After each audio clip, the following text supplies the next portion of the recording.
আমরা inter sub division cricket tournament 2K6-এর 2ই জানুয়ারি টাউন স্কুল ময়দানে অনুষ্ঠিত হবে।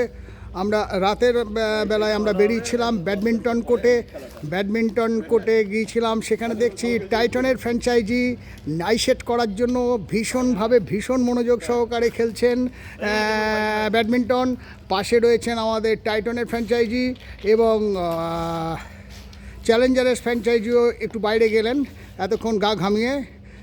সুন্দর খেলছেন, দেখা যাচ্ছে আই সেট করার জন্য ফ্র্যাঞ্চাইজিরা এখন ব্যাডমিন্টন কোর্টে। দেখুন কি অপূর্ব আই সেট,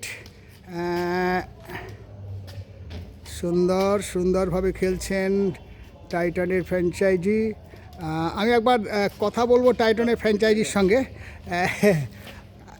আচ্ছা, আমরা একটু খেলাটা বন্ধ করতে বলছি। আচ্ছা, আপনি রাতের বেলায় এই যে ব্যাডমিন্টন খেলছেন, সামনে 10 তারিখের মহারণের প্রাক প্রস্তুতি নাকি? হ্যাঁ, খানিকটা তাই। বডি ফিটনেস রাখতে হবে, বডি ফিটনেস। তা কমজোরি ছেলেদের সঙ্গে একটু দৌড়াদৌড়ি করতে হবে। তা এই যে ক্যাপ্টেন হিসেবে মানবে না। ও, তার মানে ক্যাপ্টেন হিসেবে যাতে মান্যতা পান, নিজের খেলার রসদ জোগানোর জন্য, আই সেট করার জন্য রাতের বেলায় এই বয়সে ব্যাডমিন্টন। হ্যাঁ, বয়স আবার কি, খেলার কোনো বয়স হয় না। তাহলে এই ব্যাডমিন্টনের যে খেলার কৌশল দেখলাম, সেই একই কৌশলে কি আপনি মাঠে বিপক্ষদের 10 তারিখে বধ করবেন নাকি? মাঠে তো 6 ওভারে তো আলাদা খেলা। ঠিক আছে, পরে আপনার সাক্ষাৎকার নেবো। দেখি টাইটানের ফাইটার্সের ফ্র্যাঞ্চাইজি এখানে দেখছি ইয়াং ছেলে অনেক রয়েছে, তারাও মাঠের মধ্যে রয়েছে।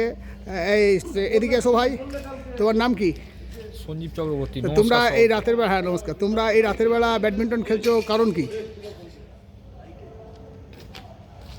মানে দেখা যাচ্ছে, বলো। রাতের বেলায় খেলার কারণ হচ্ছে বডি ফিটনেসটা সবসময় ভালো থাকে। রাতের বেলা একটু গাটা গরম হয়।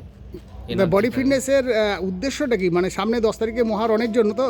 হ্যাঁ। তা তুমি কি কোনো দলের হয়ে খেলছো? হ্যাঁ, আমি একলব্য টিমের হয়ে খেলছো। আচ্ছা, একলব্য প্রতিনিধি পাঠিয়েছে ব্যাডমিন্টন খেলতে। ওদিকে টাইটানের মালিক রয়েছেন, আর রয়েছেন দেখা যাচ্ছে ফাইটার্সের মালিক। সুন্দর, বাহ, দারুণ। তার মানে বাইরের যে দলগুলো রয়েছে তাদেরকে সতর্কবার্তা দেওয়ার পক্ষে এইটাই যথেষ্ট। আমি এখানে শেষ করলাম। আদালত দর্পণ, সঙ্গে শিবু।